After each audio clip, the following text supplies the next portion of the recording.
बिस्मिल्लाहिर्रहमानिर्रहीम।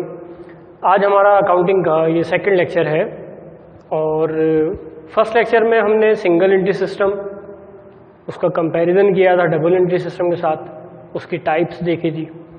आज की जो हमारी डिस्कशन है इसमें हम ये देखेंगे कि सिंगल एंट्री सिस्टम में, क्योंकि हमने बात की थी कि ये इनकम्प्लीट रिकॉर्ड है, सिंगल एंट्री सिस्टम के तहत जो हम अकाउंट ट्रांजैक्शंस होती हैं कभी उनके बोथ एस्पेक्ट्स रिकॉर्ड होते हैं, कभी एक एस्पेक्ट रिकॉर्ड होता है और कभी कोई भी नहीं, इसलिए इसको इनकम्प्लीट रिकॉर्ड का नाम भी दिया था। तो क्योंकि सिंगल एंट्री सिस्टम में कंप्लीट रिकॉर्ड नहीं होता और हमारे पास कंप्लीट इन्फॉर्मेशन नहीं होती, इसलिए इसके अंदर प्रॉफिट और लॉस कैसे फाइंड किया जाएगा, इसके अलग मेथड्स हैं। आज हम डिस्कस करने जा रहे हैं कि सिंगल एंट्री सिस्टम के तहत प्रॉफिट और लॉस कैसे फाइंड करते हैं। सिंगल एंट्री सिस्टम में प्रॉफिट और लॉस फाइंड करने के लिए दो मेथड्स अडॉप्ट किए जाते हैं, एक इंक्रीज नेटवर्थ मेथड है और दूसरा कन्वर्जन मेथड है।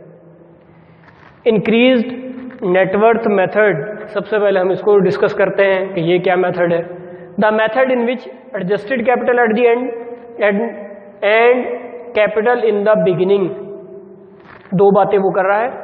एक कह रहा है एडजस्टेड कैपिटल, ठीक है, adjusted capital at the and, और दूसरी बात वो कर रहा है कैपिटल इन दी बिगिनिंग। अब ये दो चीजें क्या हैं इसके बारे में हम डिस्कस करेंगे। वो कहता है the method in which adjusted capital at the end capital in the beginning are compared, इन दोनों कैपिटल को आमने सामने रखा जाता है, इनका मवाजना किया जाता है, इनका फर्क लिया जाता है टू असर्टेन प्रॉफिट और लॉस, प्रॉफिट और लॉस मालूम करने के लिए under single entry system, single entry system के तहत। दोबारा इस डेफिनेशन को देखते हैं। The method in which adjusted capital at the end capital in the beginning are compared, adjusted capital at the end capital in the beginning are compared, इनका मवाजना किया जाता है टू असर्टेन प्रॉफिट और लॉस, प्रॉफिट और loss मालूम करने के लिए। किस तरीके से करते हैं इसके बारे में हम जरा बाद में बात करते हैं। दूसरा मेथड है हमारे पास conversion method, the method in which available data converted according to double entry system, वो मेथड जिसमें जो भी हमारे पास इनकम्प्लीट रिकॉर्ड या जो भी हमने सिंगल एंट्री सिस्टम के तहत अकाउंटिंग ट्रांजैक्शंस को रिकॉर्ड किया था, इनके लिए क्या करेंगे, इसको कन्वर्ट करेंगे सबसे पहले डबल एंट्री के मुताबिक। जैसे हमने कहा था कि सिंगल एंट्री सिस्टम में एक प्योर सिंगल एंट्री सिस्टम है, एक सिंपल सिंगल एंट्री सिस्टम है, एक क्वासी सिंगल एंट्री सिस्टम है। इन तीनों में ट्रांजैक्शंस को अलग अलग सतह के ऊपर रिकॉर्ड किया जा रहा होता है। प्योर सिंगल एंट्री सिस्टम में सिर्फ लेजर्स, पर्सनल अकाउंट बनाए जाते हैं डेटर्स क्रेडिटर्स के। दूसरी बात करते हैं सिंपल सिंगल एंट्री सिस्टम, उसमें लेजर भी बनाए जाते हैं और साथ साथ कैश बुक भी मेंटेन की जाती है। क्वासी सिंगल एंट्री सिस्टम में साथ में डे बुक भी, यानी कि जर्नल एंट्रीज भी पास की जाती हैं। तो इस तरह से ये हमारे पास जो भी इंफॉर्मेशन अवेलेबल होगी उसकी मदद से बाकी इंफॉर्मेशन जनरेट करने की कोशिश की जाएगी, उसको डबल एंट्री के अंदर कन्वर्ट करेंगे, बाकी लेजर्स कंप्लीट करेंगे, इसको कहते हैं कन्वर्जन मेथड। ये दो मेथड्स हैं। हमारे सिलेबस में इंक्रीज्ड नेटवर्थ मेथड शामिल है, इसको हम डिस्कस करते हैं डिटेल के अंदर, ठीक है। सिंगल एंट्री सिस्टम में प्रॉफिट और लॉस को फाइंड करने के लिए एक स्टेटमेंट बनाई जाती है, वो statement under increased net worth method बनाई जाती है। इसको हम कहते हैं स्टेटमेंट ऑफ प्रॉफिट और लॉस। आपने फाइनेंशियल अकाउंटिंग में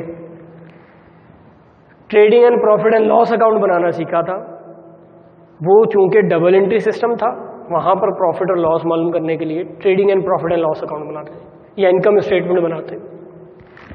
जबकि सिंगल एंट्री सिस्टम में प्रॉफिट और लॉस को फाइंड करने के लिए क्या करते हैं, ये आपको बताया इंक्रीज नेटवर्थ मेथड के जरिए एडजस्टेड कैपिटल कंपेयर करते हैं बिगिनिंग कैपिटल के साथ या ओपनिंग कैपिटल के साथ। अब इसी के तहत एक स्टेटमेंट बनती है प्रॉफिट और लॉस को फाइंड करने के लिए, उसको हम कहते हैं स्टेटमेंट ऑफ प्रॉफिट और लॉस। प्रॉफिट और लॉस फाइंड करने वाली स्टेटमेंट, ये क्या होगा जी, it is prepare to find out profit और लॉस। ये बनाई जाती है प्रॉफिट और लॉस को फाइंड करने के लिए under single entry system, single entry system के तहत। ठीक है जी। तो अब हम ये देखते हैं कि ये स्टेटमेंट का फॉर्मेट क्या है, ये स्टेटमेंट कैसे बनाई जाती है, इसको आज हम सीखने जा रहे हैं इंक्रीज नेटवर्क मेथड के जरिए से कि हम इसको किस तरीके से रिकॉर्ड करेंगे। तो आज हम डिस्कस करने जा रहे हैं कि स्टेटमेंट ऑफ प्रॉफिट और लॉस कैसे बनाते हैं। तो हम इसको डिस्कस करते हैं।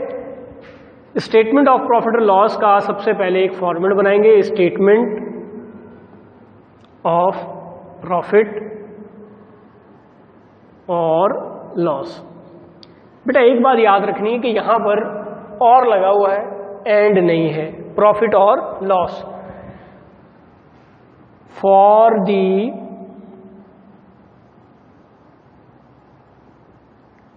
ईयर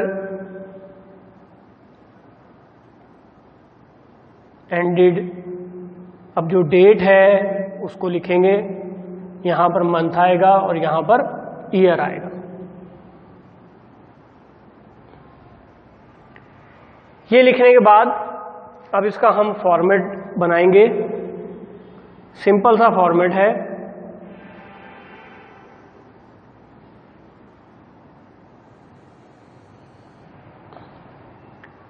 ये इसके कॉलम्स बनेंगे, 2 कॉलम बनेंगे।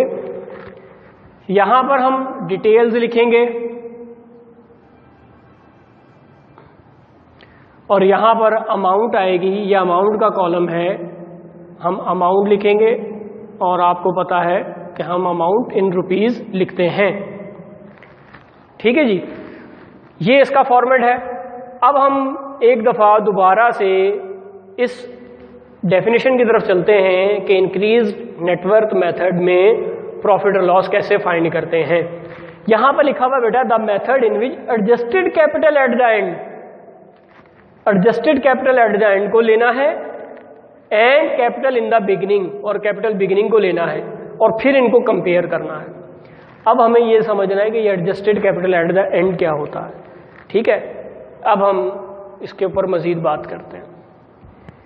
जब भी कोई कारोबार शुरू किया जाएगा तो कुछ ना कुछ इन्वेस्टमेंट उसमें की जाएगी। बिलफर्ज 1 जनवरी को किसी भी शख्स ने कारोबार को स्टार्ट किया, तो 1 जनवरी को जो उसके पास इन्वेस्टमेंट है, जो उसने इन्वेस्ट किया है, जो उसने कैपिटल लगाया है कारोबार में, वो उसका ओपनिंग कैपिटल या बिगिनिंग कैपिटल कहलाएगा। 1 साल गुजर जाता है, एक अकाउंटिंग पीरियड हम इसको कहेंगे कि एक अकाउंटिंग पीरियड गुजर गया। 1 जनवरी को कारोबार शुरू किया था, अब आ गया है 31 दिसंबर। ठीक है, तो बेटा ये 1 साल मुकम्मल होने के बाद 31 दिसंबर को जो इसके कैपिटल की वर्थ होगी, इसको हम कहेंगे capital ending, closing capital, capital at the and, के आखिर में उसके पास क्या कैपिटल है। ठीक है, इसी तरह से एक कारोबार चल रहा है, चलता हुआ कारोबार है, तो जो उसका अकाउंटिंग पीरियड है उसकी पहली जो तारीख है वो उसका कैपिटल बिगिनिंग होगा, और जो उसकी एंडिंग डेट है जिस पर वो हिसाब किताब करता है अपना, उसको हम क्लोजिंग कैपिटल कहेंगे। ठीक है, तो ये देखना है कि साल के शुरू में उसने कारोबार में क्या लगाया था, क्या कुछ था साल के शुरू में, और साल के आखिर में क्या रह गया। तो इसके जरिए से हम मालूम कर सकते हैं कि उसको कितना प्रॉफिट हुआ है। ठीक है, तो यही कॉन्सेप्ट है इंक्रीज नेटवर्क मेथड का। अब हम इसके डिटेल्स में जाते हैं और फिर साथ में एक एग्जांपल के जरिए इसको समझने की कोशिश करेंगे। सबसे पहले बेटा जो स्टेटमेंट प्रॉफिट और लॉस बनती है, इसमें हम जो पहली चीज लेते हैं वो है capital at the end.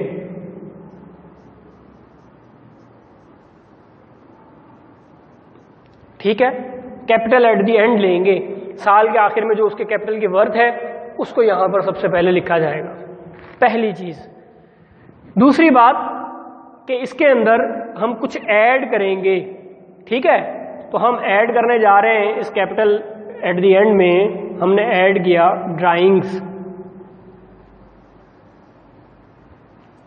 Capital at the and लिया था, इसमें हमने ड्राइंग्स को ऐड कर लिया। ड्राइंग्स को ऐड करने के बाद हमारे पास एक अमाउंट आ जाएगी, उसको हम यहां लिख लेंगे। ठीक है, अभी भी हमारे पास एडजस्टेड कैपिटल नहीं निकला। ठीक है, इसमें मजीद कुछ होना है काम। अब हम देखते हैं वो क्या होगा। इसमें लेस करेंगे बेटा एडिशनल कैपिटल, इसमें हमने लेस करना है एडिशनल कैपिटल। ठीक है, एडिशनल कैपिटल को हमने इसमें से लेस कर दिया और फिर आपके पास एक अमाउंट आ गई और इसको कहेंगे, ये जो अमाउंट हमारे पास आ रही है ये कहलाएगा एडजस्टेड कैपिटल। ठीक है,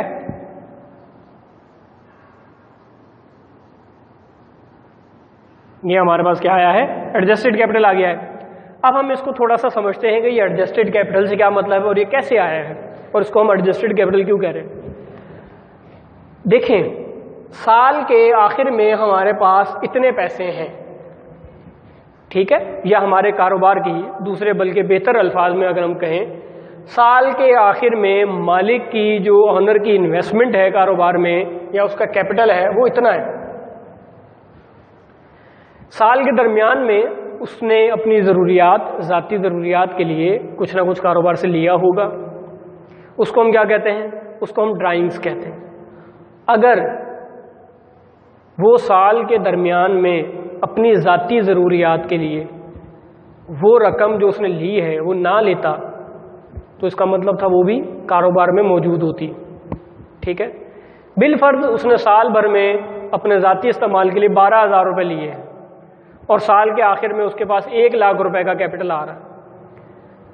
12,000 जो लिए हैं अगर वो कारोबार से ना निकालता तो कारोबार में उसकी इन्वेस्टमेंट 1,12,000 होती, यानी कि उसकी इन्वेस्टमेंट ज़्यादा होती। इसलिए हमने क्या किया, कैपिटल एट द एंड में ड्राइंग्स को ऐड कर दिया है, उनको जमा कर दिया है कि अगर ये कारोबार से ना लेता तो ये भी कैपिटल एट द एंड का ही हिस्सा होना था। ठीक है, अब हम चलते हैं बेटा आगे अगली बात पर।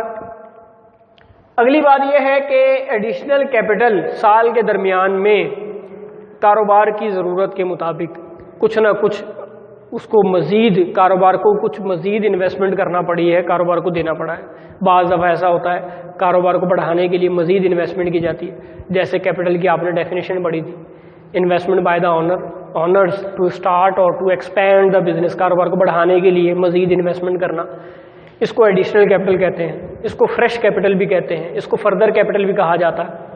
तो ये जो भी कैपिटल है मज़ीद साल के दरमियान में इसने कारोबार को दिया है उसको इसमें से माइनस कर देना है, और कारोबार से कुछ लिया है साल के दरमियान में उसको ड्राइंग्स कहते हैं, वो ऐड कर देना। जो कुछ उसने कारोबार से लिया है उसको हमने ऐड कर दिया और जो कुछ कारोबार में उसने लगाया है उसको हमने माइनस कर दिया यहाँ पर एडिशनल कैपिटल। ठीक हो गया बेटा। इन दोनों को कैपिटल एट द एंड में ऐड और लेस करने के बाद जो हमारे पास रकम आएगी इसको हम एडजस्टेड कैपिटल कहेंगे। ठीक है, अब हम इस स्टेटमेंट को पढ़ते हैं। स्टेटमेंट प्रॉफिट और लॉस में क्या करते हैं, कैपिटल एट द एंड लेते हैं, कैपिटल एट द एंड में ड्राइंग्स को ऐड किया जाता है, ड्राइंग्स को ऐड करने के बाद जो रकम आती है उसमें से एडिशनल कैपिटल को लेस करते हैं, फिर हमारे पास एक एडजस्टेड कैपिटल आ जाता है।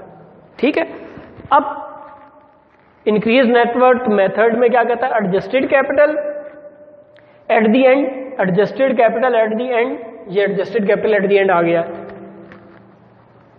And capital in the beginning और capital in the beginning are compared, इन दोनों को कंपेयर किया जाएगा। कैपिटल बिगिनिंग क्या है उसको कंपेयर करते हैं, यानी कि अब बेटा इसमें से लेस करेंगे हम। अब कंपेयर करने का मतलब है दोनों का फर्क लेना। ठीक है, तो एडजस्टेड कैपिटल और कैपिटल बिगिनिंग इन दोनों को कंपेयर करना था, कैपिटल एट द बिगिनिंग। ठीक है, तो अब हम इसको भी लेस करने जा रहे हैं। एडजस्टेड कैपिटल में से कैपिटल एट द बिगिनिंग इसको लेस करेंगे तो हमारे पास क्या आएगा, प्रॉफिट और लॉस, प्रॉफिट आएगा या लॉस आएगा। अगर ये वाली रकम बड़ी है, एडजस्टेड कैपिटल ज़्यादा है, कैपिटल बिगिनिंग कम है, तो हमारे पास प्रॉफिट आएगा। यानी कि अगर यहाँ पर जमा में आ रही है रकम, प्लस के साइन के साथ आ रही है, तो ये हमारे पास प्रॉफिट होगा, और अगर ये माइनस में आ रही है तो हमारे पास लॉस होगा। बिलफर्ज ये प्लस में आई है तो हम यहाँ पे लिख सकते हैं प्रॉफिट, ठीक है, प्रॉफिट। अब ये प्रॉफिट हमारे पास आ गया है। अगर एडजस्टेड कैपिटल ज्यादा है और बिगिनिंग कैपिटल कम है तो हमारे पास क्या आएगा? प्रॉफिट आएगा। एडजस्टेड कैपिटल ज्यादा हो तो प्रॉफिट कैसे है? अब हम इसको जरा अकली तौर पे समझते हैं। देखें, कारोबार में पैसे लगाए थे हमने थोड़े, ठीक है, 70,000 रुपये लगाए थे, साल गुजर गया है, साल के आखिर में जो हमारे कारोबार की वर्थ बन रही है वो अब 1 लाख रुपए हो गई। लगाया तो 70,000 था, अब वो 1 लाख कैसे हो गया? एंड पर 1 लाख है और शुरू के अंदर 70,000 था, तो इन दोनों को कंपेयर करें। इसका मतलब है कारोबार ने की ग्रोथ हुई है, कारोबार में इजाफा हुआ है, और ये क्या है? ये हमारा प्रॉफिट है। ठीक हो गया। अब हम इससे थोड़ा सा एक स्टेप और आगे चलते हैं। स्टेटमेंट ऑफ प्रॉफिट और लॉस अभी ये कंप्लीट नहीं हुई हमारे पास। एडिशनल कैपिटल के ऊपर और बिगिनिंग कैपिटल के ऊपर बाज जगहों पर इंटरेस्ट ऑन कैपिटल हो सकता है, इसलिए इस प्रॉफिट को लिखेंगे profit before interest on capital. ये जो आपके पास एक रकम आई है ये interest before interest on capital है, profit before interest on capital है। अब इसमें एक एडजस्टमेंट और है, उसको लेस करेंगे, वो होगा interest on capital. Interest on capital, interest on capital को अब हम लेस करने के लिए जा रहे हैं बच्चे। तो इंटरेस्ट ऑन कैपिटल 2 किस्म के कैपिटल पर लिया जाएगा। अब आपको ना जगह जगह पे कैपिटल नजर आ रहे हैं, यहाँ पर भी, यहाँ पर भी, ये भी एक कैपिटल का वर्ड लिखा हुआ, ये भी लिखा हुआ। ठीक हो गया। अब आपने यहाँ पर समझना है कि इंटरेस्ट ऑन कैपिटल, कारोबार में जो कैपिटल लगाया था उसके ऊपर इंटरेस्ट, उसको कैलकुलेट कर रहे हैं। तो कारोबार में लगाया कौन सा कैपिटल था? एक तो बिगिनिंग लगाया था, क्लोजिंग तो बच रहा है, एंड वाला तो बच रहा है, ठीक है, वो लगाया तो नहीं है। कैपिटल एट द बिगिनिंग ये हमने लगाया था, और एडिशनल कैपिटल साल के दरमियान में जरूरत पड़ी कारोबार को तो कैपिटल इन्वेस्ट किया। अब ये 2 कैपिटल हैं, ये दोनों लगाए गए हैं कारोबार में, तो इंटरेस्ट भी इन्हीं के ऊपर कैलकुलेट होगा। इंटरेस्ट ऑन कैपिटल 2 किस्म के कैपिटल पे कैलकुलेट होता है। एक ओपनिंग कैपिटल पर या बिगिनिंग कैपिटल पर कैपिटल है, बिगिनिंग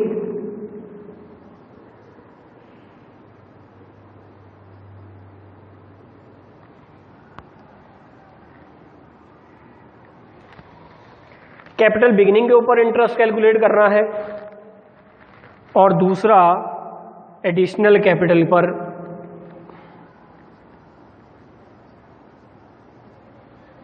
इन 2 कैपिटल पर इंटरेस्ट ऑन कैपिटल कैलकुलेट करना है। इंटरेस्ट ऑन कैपिटल की आपको कोई ना कोई परसेंटेज वो बताई होगी, ठीक है, जो भी परसेंटेज आपको दी हो वो आपने यहाँ पे लिख लेनी है, ठीक है, उस परसेंटेज से मल्टीप्लाई कर देना। ठीक हो गया। अच्छा, कैपिटल एट द बिगिनिंग, ये जो परसेंटेज होती है ये पर एनम होती है, इसके साथ P.A लिखा होता है, P.A, इसका मतलब है पर एनम।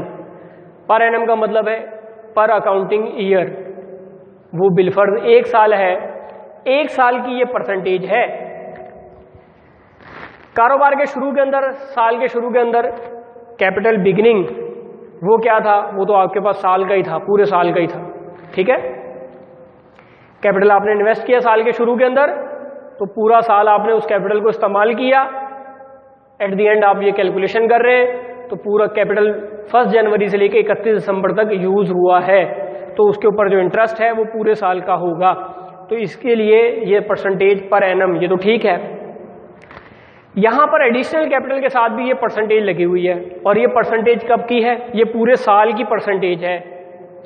जबकि हम बात कर रहे हैं कि एडिशनल कैपिटल तो साल के शुरू से नहीं आया कारोबार में, ये तो साल के दरमियान में आया था, इसलिए इस परसेंटेज के साथ आपने मजीद वर्किंग करनी है। इसमें आपने रिमेनिंग मंथ लेने हैं। रिमेनिंग मंथ को ऊपर रखना है और 12 से डिवाइड करना है, ताकि जितने मंथ्स ये कैपिटल कारोबार में यूज हुआ उतना ही यहाँ पर आए। बिल फर्ज 1 जनवरी से कारोबार शुरू हुआ था 31 दिसंबर तक, ये पूरा साल हो गया, 12 महीने हो गए। एडिशनल कैपिटल ये लगाया गया है 1 जुलाई को। ये कब लगाया गया है? 1 जुलाई को लगाया गया है। तो ये एडिशनल कैपिटल कितने महीने कारोबार में इस्तेमाल हुआ? जुलाई, अगस्त, सितंबर, अक्टूबर, नवंबर, दिसंबर, 6 मंथ्स ये यूज हुआ है कारोबार में। तो यहां पर जो परसेंटेज है इंटरेस्ट है वो भी 6 मंथ का लगना चाहिए, इसलिए फिर क्या करेंगे 6 डिवाइडेड बाय 12 हम करेंगे। अगर ये 1 अप्रैल को लगाया था, एडिशनल कैपिटल कारोबार में जब दिया था वो 1 अप्रैल को दिया था, तो फिर हम देखेंगे अप्रैल, मई, जून, ये 3 महीने और हो गए, फिर अगले 6 महीने 9 मंथ्स का बन जाएगा। ठीक है, 1 अप्रैल से लेकर 31 दिसंबर तक ये 9 मंथ्स बनते हैं। तो यहाँ ऊपर 9 आएगा तो तकसीम 12 से करेंगे। अब बेटा ये बिगिनिंग कैपिटल जो हमें दिया हुआ था सवाल में या हमने निकाला था, एक तो ये रकम है, इसके ऊपर परसेंटेज ले ली। दूसरा हमारे पास एडिशनल कैपिटल था, एडिशनल कैपिटल के ऊपर ये हमने परसेंटेज भी ली और साथ में इसको रिमेनिंग मंथ डिवाइड बाय 12 से भी किया है। तो ये हमारे पास 2 रकमें आ गई हैं। इन 2 रकमों को क्या करेंगे, यहाँ पर इनर कॉलम में इनको ऐड कर लेंगे और फिर इनर कॉलम में इनको ऐड करने के बाद हम इनको यहाँ पर ऐड करने के बाद यहाँ लिख लेंगे और फिर यहाँ पर जाके इसको लेस करेंगे। हमारे पास एक और रकम आ जाएगी, इसको हम कहेंगे ये हमारे पास, अगर ये भी प्रॉफिट आया है, प्लस में आ रही है रकम, तो ये प्रॉफिट है आफ्टर, ये बिफोर था, ये आफ्टर इंटरेस्ट ऑन कैपिटल होगा, आफ्टर इंटरेस्ट ऑन कैपिटल। ये आपके पास फाइंड आउट हुआ है। ठीक हो गया। तो ये तरीक़ेकार है इंक्रीज नेटवर्क मेथड में प्रॉफिट और लॉस मालूम करने का। ये बड़ा आसान सा है, बड़ा सिंपल सा है। ठीक है, एक दफ़ा हम इसको रिवाइज करते हैं, जब हम इसकी प्रैक्टिस में जाएंगे तो ये बिल्कुल सिंपल हो जाएगा। ठीक हो गया। अगर आप देखें तो इस स्टेटमेंट में है कितनी सारी चीज़ें, बिल्कुल महदूद सी चीज़ें हैं। ठीक है, तो अब हम इसको दोबारा से रिव्यू करते हैं। आपको हर एक स्टेप पर ये याद रखना है कि ये रकम कहाँ से आ रही है। ठीक है, तो आप ज़्यादा बेहतर तरीके से कैलकुलेट कर सकेंगे। सबसे पहली बात, capital at the and. Capital at the and आपको यहाँ पर चाहिए। स्टेटमेंट प्रॉफिट और लॉस बनाते वक्त आपको कैपिटल एट दी एंड सबसे पहले चाहिए होता है, ये बात आपने याद रखनी है। फिर अगर सवाल में ड्राइंग्स का जिक्र है तो फिर आपने यहाँ पर ऐड कर लेना ड्राइंग्स। अगर ड्राइंग्स का जिक्र नहीं है तो फिर यहाँ पे कुछ भी नहीं लिखेंगे, छोड़ देंगे इसको। ठीक है, फिर आपने देखना सवाल में क्या एडिशनल कैपिटल का जिक्र है। अगर एडिशनल कैपिटल का जिक्र हो तो उसको लेस कर देंगे। ड्राइंग्स और एडिशनल कैपिटल ये अगर सवाल में दिए हुए तो ड्राइंग्स को ऐड कर लें, एडिशनल कैपिटल को लेस कर लें। आपके पास कैपिटल एट द एंड में जब ये करेंगे तो आपके पास एडजस्टेड कैपिटल आ जाएगा। अगर इनमें से कोई नहीं दिया हुआ तो फिर आप उसको छोड़ देंगे और आप एडजस्टेड कैपिटल, अगर एक दिया हुआ है तो एक को माइनस कर लेंगे या प्लस कर लेंगे, जो भी करना है। उसके बाद आपके पास एडजस्टेड कैपिटल आएगा। एडजस्टेड कैपिटल में क्या करना है आपने, capital beginning, capital at the beginning, इसको आपने लेस करना है। बिगिनिंग कैपिटल को आपने इसमें लेस कर देना है। ठीक है, तो आपके पास प्रॉफिट आ जाएगा बिफोर इंटरेस्ट ऑन कैपिटल। अगर सवाल में इंटरेस्ट ऑन कैपिटल का जिक्र है तो हम आगे जाएंगे, अगर सवाल में इंटरेस्ट ऑन कैपिटल का जिक्र ही नहीं है तो फिर यहीं पर हमारा सवाल मुकम्मल हो जाएगा। ठीक है, अगर सवाल में बताया गया है कि इंटरेस्ट ऑन कैपिटल भी लेना है तो फिर हम क्या करेंगे, फिर इस प्रॉफिट को लिखेंगे profit before interest on capital. ठीक है, फिर हम आगे एक स्टेप आगे चलेंगे, वो है इंटरेस्ट ऑन कैपिटल की कैलकुलेशन। इंटरेस्ट ऑन कैपिटल कैसे निकालना है, ये 2 कैपिटल के ऊपर कैलकुलेट करना है, ये याद रखना है आपने। इंटरेस्ट ऑन कैपिटल जब कैलकुलेट करना है या आपने ओपनिंग कैपिटल पे कैलकुलेट करना है और एडिशनल कैपिटल पे कैलकुलेट करना है। Interest on capital, capital at the beginning पर, और आपने एडिशनल कैपिटल के ऊपर इसको कैलकुलेट करना है। इंटरेस्ट ऑन कैपिटल जब आप कैलकुलेट करेंगे तो कैपिटल एट द बिगिनिंग के ऊपर इसकी परसेंटेज अप्लाई कर देंगे, दूसरी तरफ एडिशनल कैपिटल के ऊपर इसकी परसेंटेज लगाएंगे। लेकिन कैपिटल एट द बिगिनिंग साल के शुरू से ही कारोबार में था, इसलिए इसके ऊपर सिर्फ जस्ट परसेंटेज लगेगी पर एनम वाली, इसके साथ मंथ्स मल्टीप्लाई नहीं होंगे ये, क्योंकि पूरे साल का है। एडिशनल कैपिटल ये साल के दरमियान में कारोबार में आया था, तो इसलिए हम देखेंगे कि जब ये कारोबार में आया है, इसके बाद कारोबार ने इस एडिशनल कैपिटल को कितने मंथ यूज़ किया है, इसको कहेंगे रिमेनिंग मंथ। बकाया महीने कितने थे? अगर 1 अप्रैल को आया तो 31 दिसंबर तक 9 महीने बनते हैं, अगर 1 जुलाई को आया तो 31 दिसंबर तक 6 महीने बनते हैं, तो 6/12 करेंगे। इन दोनों को कैलकुलेट करने के बाद इनर कॉलम में आपने इसको इनर कॉलम में ही लिख लेना है। इनर कॉलम में इन दोनों रकमों को आपने कैलकुलेट करना है। ऐड करने के बाद इन दोनों को ऐड कर लेना है। इनको ऐड करने के बाद आपके पास टोटल इंटरेस्ट ऑन कैपिटल बन गया। अब इस इंटरेस्ट ऑन कैपिटल को क्या करना था? इसको तो लेस करना था। अब इसकी रकम को हमने यहाँ पे जाके लेस कर दिया। जब हम profit before interest on capital में इसको लेस करेंगे तो हमारे पास प्रॉफिट निकल आएगा। ये profit after interest on capital होगा। ठीक हो गया। अगर ये रकम प्लस में आ रही है तो ये प्रॉफिट होगा, और ये अगर रकम आपके पास माइनस में आ रही है तो ये आपके पास लॉस होगा। तो ये आज का जो टॉपिक था, इसमें हमने under single entry system increased net worth method के ज़रिए से प्रॉफिट फाइंड करने, प्रॉफिट और लॉस फाइंड करने के लिए स्टेटमेंट प्रॉफिट और लॉस को बनाया है। उम्मीद है आपको ये बात समझ आई होगी। शुक्रिया।